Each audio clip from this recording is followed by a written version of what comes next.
All right, YouTube, how you doing? Welcome back to the channel. It is Friday. Happy Friday to everyone out there. August 9th. We got a jam-packed MLB slate to dive into in today's video like we always do. When we go through each and every one of these games, I'm going to give you my lean on the side. I'll give you my lean on the total. We'll talk about any other plays like player props that we like within the game as well. But as always, guys, keep an eye on the pinned comment for all of my final plays so I'm actually rolling myself if you do want to ride with me or if you want to fade me. Last night, we could definitely say was a fadeable night. We split a unit 3 ways in that Brewers and Braves under. Oh, brother, this guy stinks! They had a football score as the final score, so that wasn't the best look there. The Orioles money line, they also kind of got smoked, came back in the top of the 9th, makes the pick look a little bit better than it was at the end, but ultimately they really weren't in that game. Phillies team total, though, you know what? We'll take the cha-ching just to get the vibes going. But you know what? It was a 1-4 night win-loss wise. From a unit perspective, it's like a 1-2 night, so not going to kill us. But you know what? We own our losses. We show our losses. We don't just delete them from the face of the earth like some people out there. So we can own our losses, and that is just fine and dandy. We can keep chugging along here. Unfortunately, the ride of the day also does not come through. And you know the rules. We got to drop the womp womp there on Dustin. The Orioles and the Mariners moneyline parlay does not come through. Obviously, the Orioles we were on as well, and it kind of blows up in our face. But I like the attempt here. It was a good spot for a plus 181 play. You know, I don't really mind that. Even though it does end up losing, that's the type of thing that you look back and you say, you know, it probably was worth the look. But if you guys don't know what the ride of the day is, it is simple. All you have to use is that hashtag ride of the day in the comments, or ROTD. And I'm jumping on board with one person's pick in the comments, giving you a shout out in the next video, win or loss. And how we decide is whoever gets the most likes on the ride of the day comment. So go down there and like the one that you think is the best play, because ultimately we're deciding what we should ride with as a community. And then I post it in the Discord as well as on Twitter throughout the day if you do want to jump on board. But all right, let's go ahead and jump into today's slate. Make sure you guys are hitting that like button and hitting that subscribe button if you are new. Appreciate all the new subscribers and appreciate all the OGs and some people that have been kicking it for a while. But let's get rocking and rolling here. Starting it off with game 1 of a doubleheader. You guys know how I feel about doubleheaders. If you don't, simply put, I don't really like them. We have Minnesota with Bailey Ober on the mound going up against Cleveland, who I believe Tristan McKenzie looks like he's listed to start. But again, doubleheader, kind of anything can change. In this spot here, I would just look at the team that I believe has the better offense and the better pitcher. That's going to be Minnesota with Ober, and you know their offense is a lot better against righties than Cleveland's offense is. So overall, this is probably a spot in which I'd consider taking Minnesota, but I don't necessarily love it because it's a doubleheader. And secondarily, you look at this Minnesota team, and it's like they've definitely had their ups and downs. Look at their last few games here, right? Like they scored 3 runs and 2 runs, and even that win against Chicago, they scored 3 runs. So if I'm saying they have the better offense and the better pitcher, it's like, well, you better make sure that that offense is going to be ready to go. So I'll lean Minnesota. Minus 142 is a pretty hefty price tag. In terms of a total here in this spot, right now it's sitting at 8. I'll lean towards the under. I don't think Cleveland's really going to get to Ober all that easily. And like I said, what if Minnesota goes out there and has another 3-4 run game? This could be like a 4-2 finish, especially with guys knowing that they're playing later on in the day as well. Keep an eye on the pinned comment to see if we touch this game. Like I said, it's a doubleheader. We have plenty of games on the board today. Do we really have to force anything? Probably not. All right, next up, we have Washington taking on the Angels. I almost said Washington taking on the Nationals. On the mound for Washington is going to be Mitchell Parker. He's coming off of a 6 innings, 3-hit game in which he allowed 0 runs, going up against Jose Soriano for the Angels, who's actually been pitching fairly well. The team is 4-1 in his last 5 starts. He's got a 1.6 ERA over those 5 starts. Now on the season, he's got a 3.47 ERA, but he's been okay on the road. 1.1 whip, a 3.7 FIP, an expected FIP of 3.9. His batting average against sitting at 200. So the dudes look pretty good on the road, and the Angels batting against lefties on the road over the last 30 days here, Mitchell Parker being a lefty pitcher, first in average, second in WRC+, first in K rate. Now they're not walking whatsoever, but that's because they're hitting the ball, because 5th in on base, 3rd in OPS, and 3rd in slugging. So there could be a little angle to get to the Angels today. They've also won 4 of their last 5. My one concern is the next shoe going to drop for Soriano? At some point, I bet it does. Secondarily, this bullpen is, I would say middle of the pack at best. So anything can kind of happen throughout this game. But at the same time, plus 100 odds, you're getting a plus number next to that. I probably end up leaning towards the Angels. Now, do I wish this was like plus 110 or, plus 115? Yes, because that would actually probably tilt me over the edge to even betting the Angels. But as of right now, that plus number definitely has caught my eye. Like I said, 4 of their last 5, and they went up against the Mets and then the Yankees. Like this is not like a, tip your nose at the type of competition here.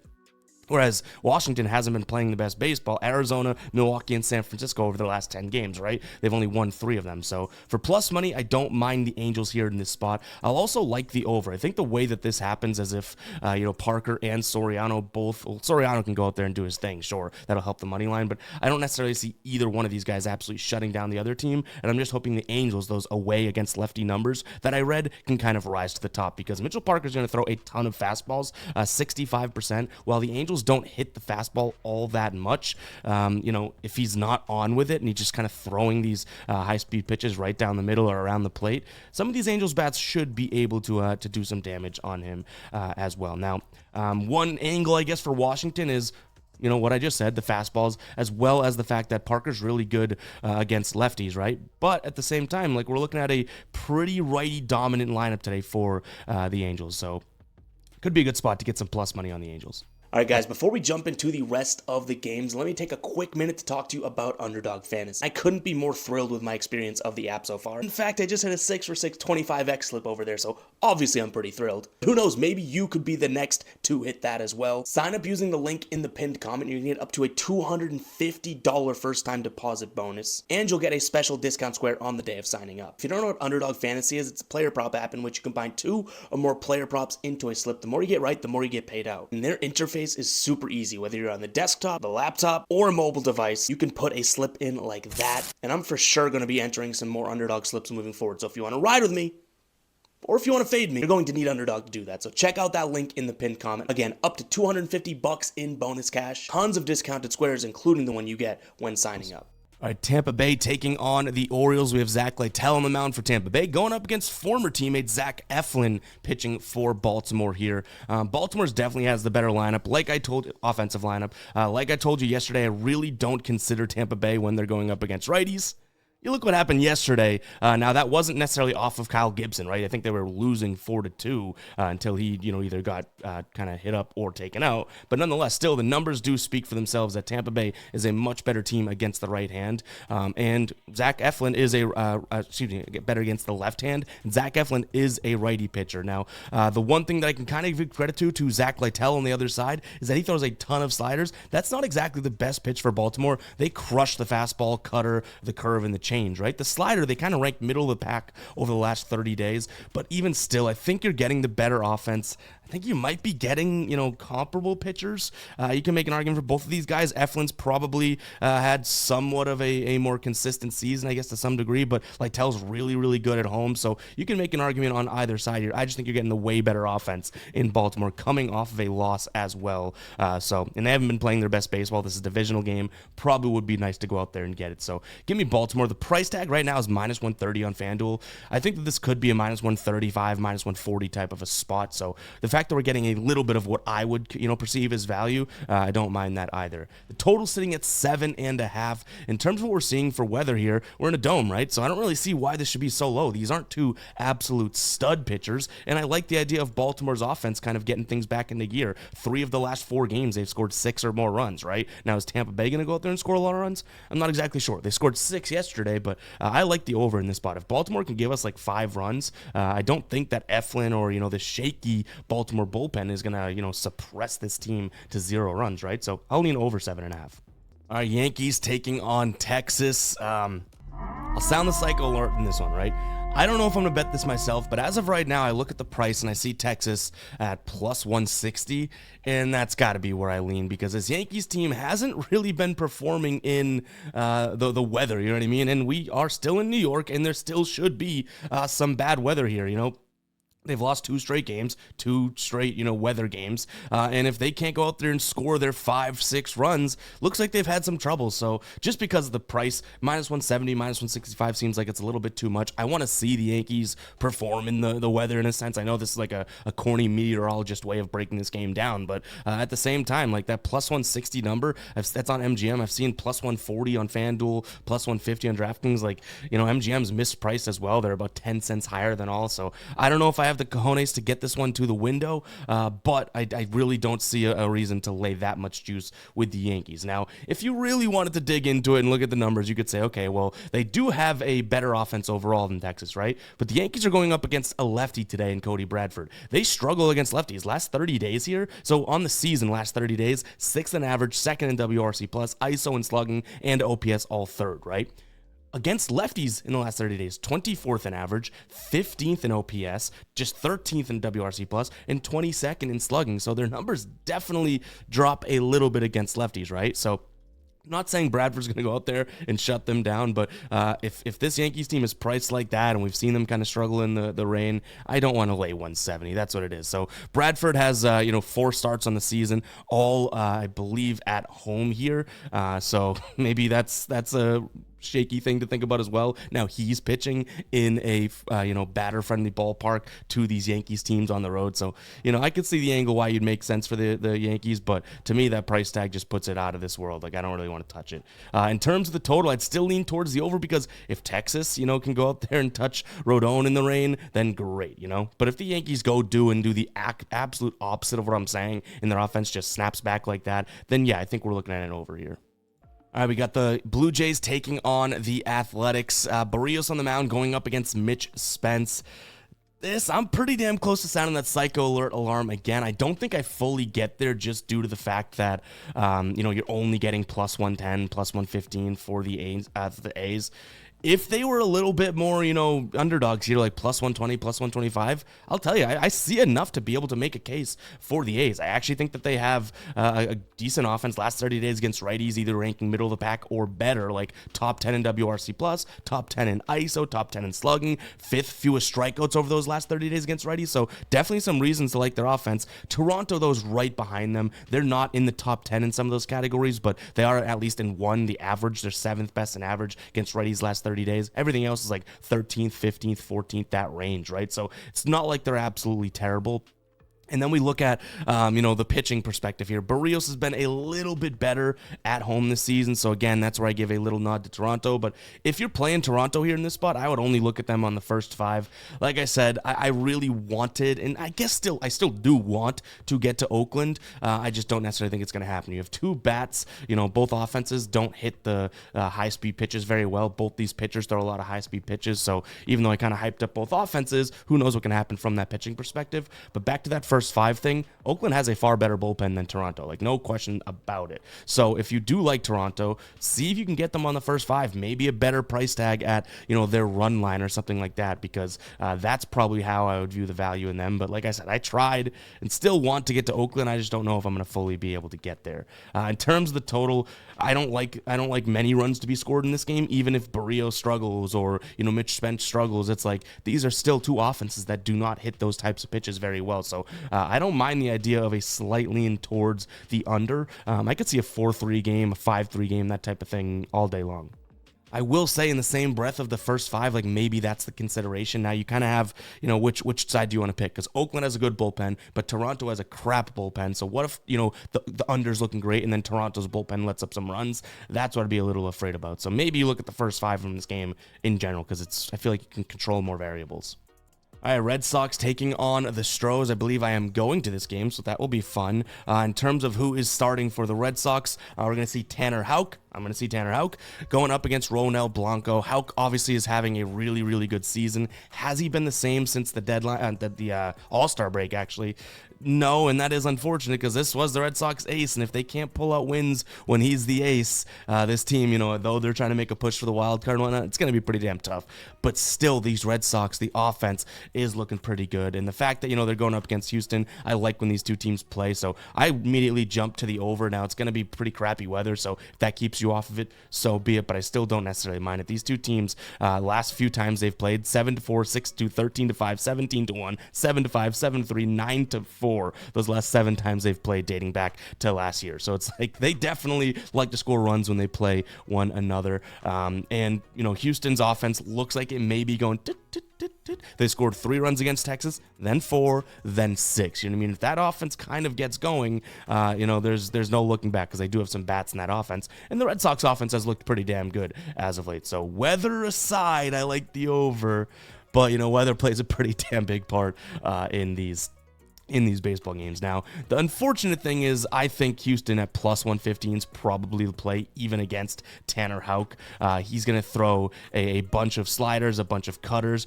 Houston hits that slider pretty well. They hit the cutter very well. But the Red Sox also hit the slider, the fastball, and the change well, which are Ronald Blanco's 3 pitches. So, again, I like Houston for the plus money. It's going to be tough to pull trigger on that while I'm watching my home team play them in person. But I think the over may be something that we can root for here, even the first 5 over, but I'm gonna have to see if I can kind of swallow my pride and say, you know what, I still like the over even with the weather being included.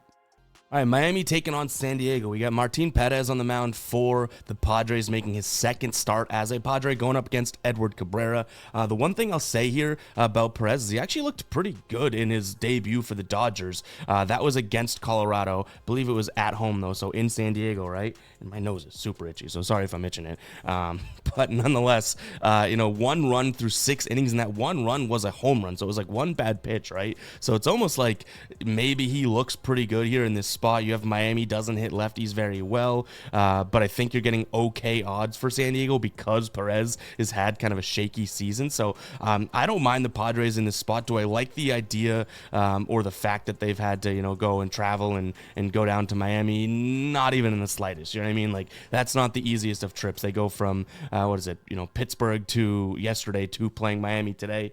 Don't love that, but still, I don't necessarily trust this Miami team. They've lost 3 of their last 4 games. They've got kind of smoked in those 3 losses. So San Diego here on the money line, or even considering them on the first 5 money line, because their bullpen's middle of the pack. Miami's bullpen also is kind of right there too, but to kind of, like I even said about the previous, against Oakland and Toronto, just kind of consolidating and being like, all right, we don't have to worry about the bullpens if we just focus on the starters. And I think Perez could be good again against this Miami team, but Perez being good, or saying could be good, is scary, because in 40 plate appearances against his current Miami roster, his average against is 382, his WOBA is 385, 399, expected WOBA 385, and slugging of 500. So small sample size of 40 plate appearances, but still not the best, and a 5.4% K rate. So I think he could pitch better than what you might be expecting, but those numbers speak to Miami. But I'm still on the Padres here in this spot. I like their team total over as well. That may be the best way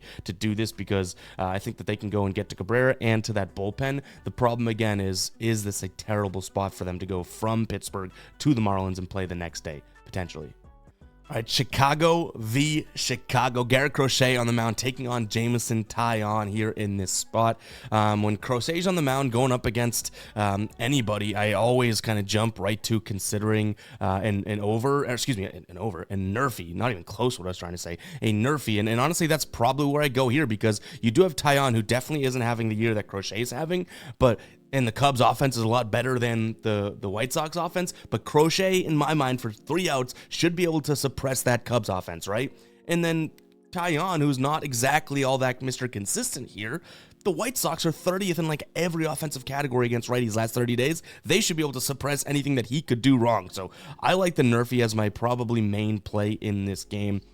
But what did I say last time these two teams played, right? I was like, this probably is going to be more competitive than some might think. Now, obviously, Chicago tacks on a win. They break the streak and all that. But these games, the last 2 times they played, right? 7-6, 7-6. Like, when you have these rivalry games and that type of thing, whether it's the Subway Series, you do have sort of a level of maybe these teams try a little bit harder, or they come back down or up to each other's level. Now, that's all sort of hearsay, not the reason that you bet on games, but just saying, I don't necessarily mind the idea of, betting the White Sox. I don't think I'll do it, especially if I'm already going to put something on this game, which most likely would be the Nerfy if I do it. But, I don't necessarily think that this is a definite, auto fade of the White Sox here in this spot. With Crochet on the mound, you always got to kind of consider it. So maybe White Sox first 5, I could see it. In terms of the total, I'll lean towards the under because I do think that, even if the White Sox win this game, I don't think it's like they scored 5, 6, 7 runs. You know what I mean? Like they probably squeaked one out 4-3 at maximum. So I'll lean under. But the Nerfy, if I have to make one thing clear, the Nerfy in this spot is my main sort of look if I were to bet this game, and that's definitely got a chance of being a final play. Me saying the White Sox could win this one is more so because you're getting some plus money, but still, they've lost a million games out of their last 1,000,001, All right, next up, KC taking on St. Louis. Before we do get into that game, guys, go ahead and comment 19 if you made it this far into the video. I'll go on a really quick rant here. I love doing these, the 19s and whatnot, because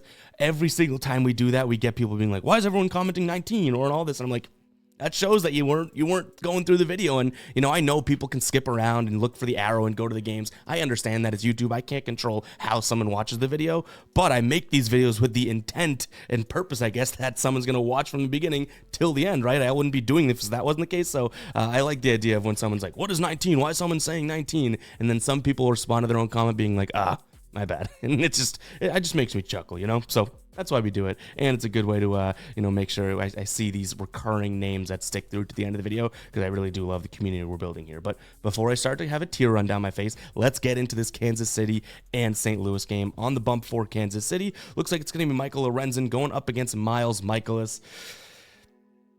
I don't like either one of these pitchers. I would say that, Kansas City's offense is so much better, but they are. But I think Lorenzen, like as crazy as it is to say out loud, I almost want to say is so much worse than even Michaelis. Now his last start looked okay, right? But I don't want to judge everything on that. And he's, I guess, has a couple good starts in the last 5. But overall, I'm just going to be betting Kansas City's offense at this point. So if I were to roll with this game, it's probably a KC team total over. They're at home. They're really good at home. So if you want to go money line, I don't mind it. You're getting a good price tag. But the reason that is a good price tag is because I think they're expecting, Michael Lorenzen to struggle. So the way that I'd look at this is probably taking a peek at Kansas City's team total over. Right now, you can get over 3.5 for -155 on ESPN. That's juicy, but I still don't mind that. You can get over 4.5 for +115. So maybe that's a decent look there overall, right? Just the idea of Kansas City go score runs, and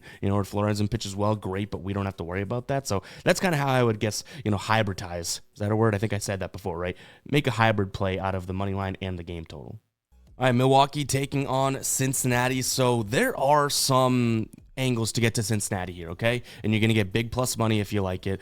Their batting against righties last 30 days has actually been pretty good, though it may be skewed by their last few games. Carson Spears in the mound has been very good at home. 1 flat whip, a FIP of 2.8, batting average against of 220. Aaron Savali has been kind of hit or miss lately, but to me, there's not enough to get there because, one, you have Milwaukee's offense absolutely coming around the mountain here.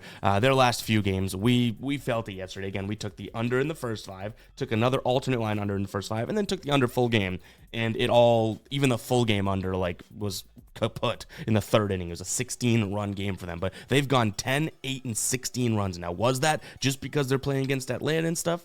Perhaps, but they could definitely carry that momentum into going up against Spears today. So the one thing that I'll say too is Aaron Savali. I said that he's kind of like, he's had his ups and downs, but he's going to throw a 38.1 or 36.1% cutters, right?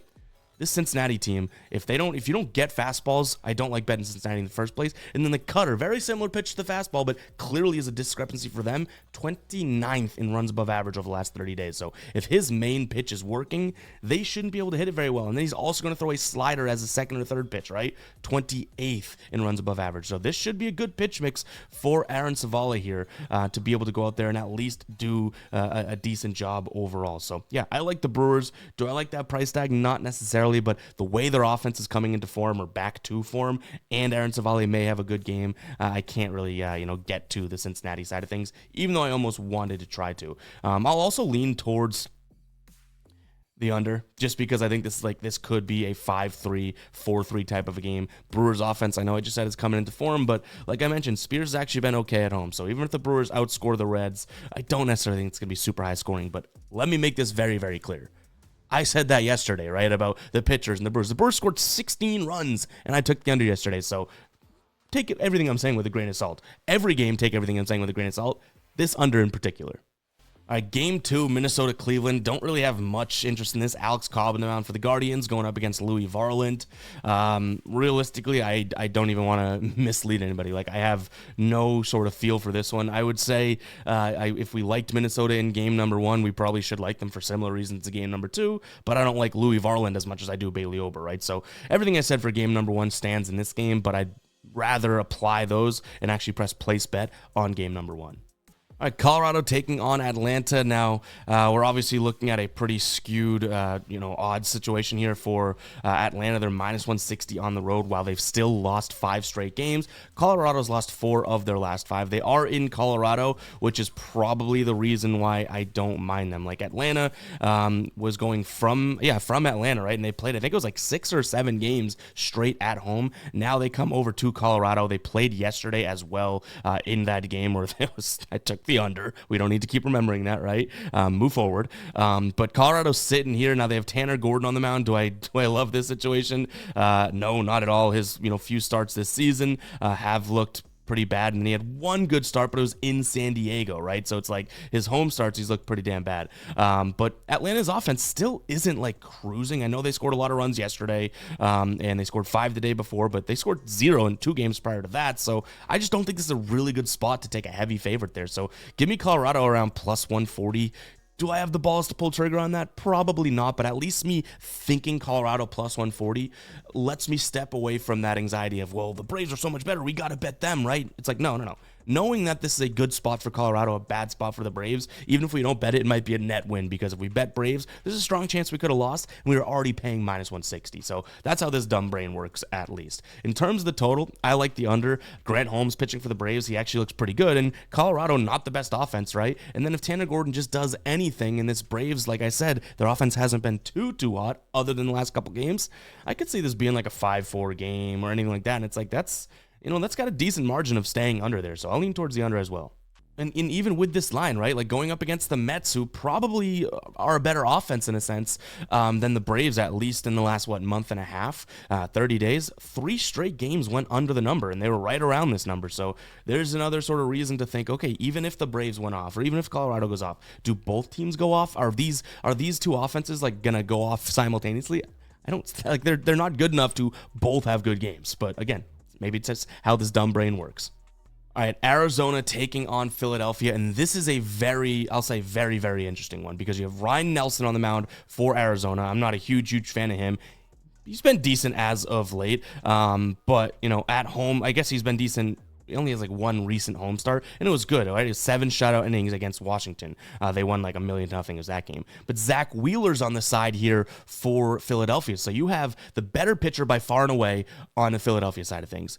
But you have the better, and again, I said it to you guys yesterday, right? Philadelphia against righties is not all that great. We liked them yesterday because they were going up against a lefty. Last 30 days against righties, that's where their offense has absolutely dipped. So now you have the better pitcher in Philadelphia, but the far better offense, and I mean far better offense against righties last 30 days here against in Arizona. So if you think this is going to be an over type of a game, I don't mind the idea of fading Zach Wheeler and going to the plus 130 play on the money line. I'm not going to get there. I think that, being able to take Zach Wheeler is probably the move here, but I'll admit, minus 155 in a spot in which I could say this is close to a 50-50, you know what I mean? Like, I totally get that angle to Arizona. I just think that I have an affinity for, Zach Wheeler has cashed for us so much, which isn't the way you should make your next bet, but either way, I think that I have to lean Philadelphia, but it would be an under game. I don't think that the Diamondbacks offense shows up and Zach Wheeler has a good game. Those don't even make sense, right?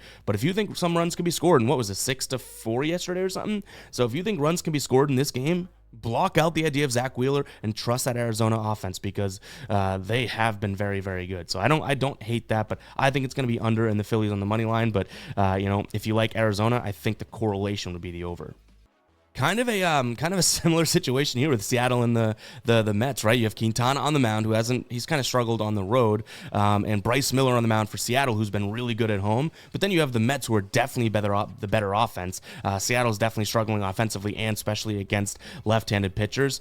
Here, I'm gonna trust the pitching, and Seattle is at home, so I'll lean towards Seattle on the money line. But it's kind of very similar. It's funny that these games are back-to-back here on our slate, because it's funny. I think of it the exact same way. If you think runs are going to be scored in this game, take the plus money with the Mets and let them go out there and cook, right? If you think this is going to be a low-scoring game, which is kind of how I'm seeing it, I really don't mind the idea of pulling trigger here on Seattle. So, yeah, I'm going to lean Seattle as well as the under, trusting Bryce Miller. Their bullpen, is decent as well. We've seen some flare-ups in a bad way this season, but also some really good improvements. So, I probably trust the full game Seattle money line, and that also, I guess I trust both, first 5 and full game, honestly, and the under. Dodgers taking on the Pirates. We got Mitch Keller on the mound for the Pirates, going up against Jack Flaherty for the Dodgers, who in his Dodgers start there, right, looked pretty good. 6 innings pitched, 5 hits, just 1 walk, 0 earned runs, and 7 strikeouts. Against the Pirates, he's looked really good as well. So only 1 start last year, then 2 the year before. But the last 2 starts here, he pitched over 5 innings, into the 6th in both, and then 1 earned run with 6 Ks in each of those. And Jack Flaherty, from then on, has been like a more improved pitcher too. So I expect him to have a decent day today, but so do the books. Like, we're looking at a minus 190 and beyond price tag, right? So that I don't necessarily love, obviously, but still, there's not enough sort of reasoning or rationale to get to Pittsburgh, in my opinion. You have the better offense in LA, and you have the far better pitcher and the better bullpen. So I'd lean the Dodgers, but it's probably got to be some sort of a parlay or money line parlay or something like that. In terms of a total, I don't mind the idea of, saying that, Jack Flaherty and the bullpen kind of suppress the Pirates, and we can go under maybe 4.5, under 3.5 on their team total. I like that. That may be a good spot to look to, because then we're kind of trusting Flaherty overall without having to bet the Dodgers, either the offense, or like, what if Jack Flaherty, I guess the Dodgers, score less runs than the Pirates, who scored 3. You know what I mean? Like, we'd still be able to capitalize on Flaherty's pitching performance. All right, we got the Giants taking on Detroit as the last game of the slate. Brant Hunter on the mound for the Tigers here. Robbie Ray on the mound for San Francisco. And when I say that I don't like Robbie Ray, people seem to jump down my throat and say, oh, well, he won a Cy Young and all that. And it's like, yes. And then he's pitched, barely any in the last couple of years. He's pitched a few times this year and still has just kind of looked like mad to me. So I'm not going to just put a bunch of faith into a big name because he's a former Cy Young guy, And I'm not saying, oh, he sucked when he won the Cy Young. Like, that doesn't make sense. So the comments that are like, how can you say he's bad? It's like, well, I don't think that Robbie Ray starting is a minus 200 pitcher. Now, part of the thing that makes sense there is the fact that we have Brant Hunter, the 25-year-old here as well, who just coming up from AAA. I think he has like 1 appearance in like a 3-inning appearance in the big so far in his career. So, yeah, that's contributing to you have a veteran on the mound versus a new kid. But for the money you're getting here, I probably end up just saying, like, let's look at the Tigers. I don't think I'll pull the trigger because, again, do we trust Brant? Not necessarily, but for plus 170, in his 1 appearance, he's actually looked okay. So plus 170 is going to be the reason there. In terms of the total, I'll lean towards, I guess, the over, because who's to say both these one kid and then absolute grandpa of a pitcher couldn't get rocked. And I know now I'm feeding into the being a Robbie Ray hater, because I don't even hate him, but you know what? Nonetheless, I just think that this could be a spot in which Detroit may be able to touch him, but honestly, this is clearly one of the games that I don't have the most confidence in, so I don't think I'm going to be betting it no matter what. But I need to get that Robbie Ray rant out there. But guys, it's going to wrap it up for today's show. Hope you guys did enjoy. And again, if you did, hit that like button, hit that subscribe button. Crazy times right now in the YouTube sports betting industry here. But you know what? We got a big smile on our face. Some people might be grumpy, but we're smiling out here. So you know what? We're having a good time. We're doing this because we love it. And you know what? We'll keep doing that. We'll keep being just that. We'll keep being 100% transparent with you guys. So we'll catch you guys in the next one, right? Peace out.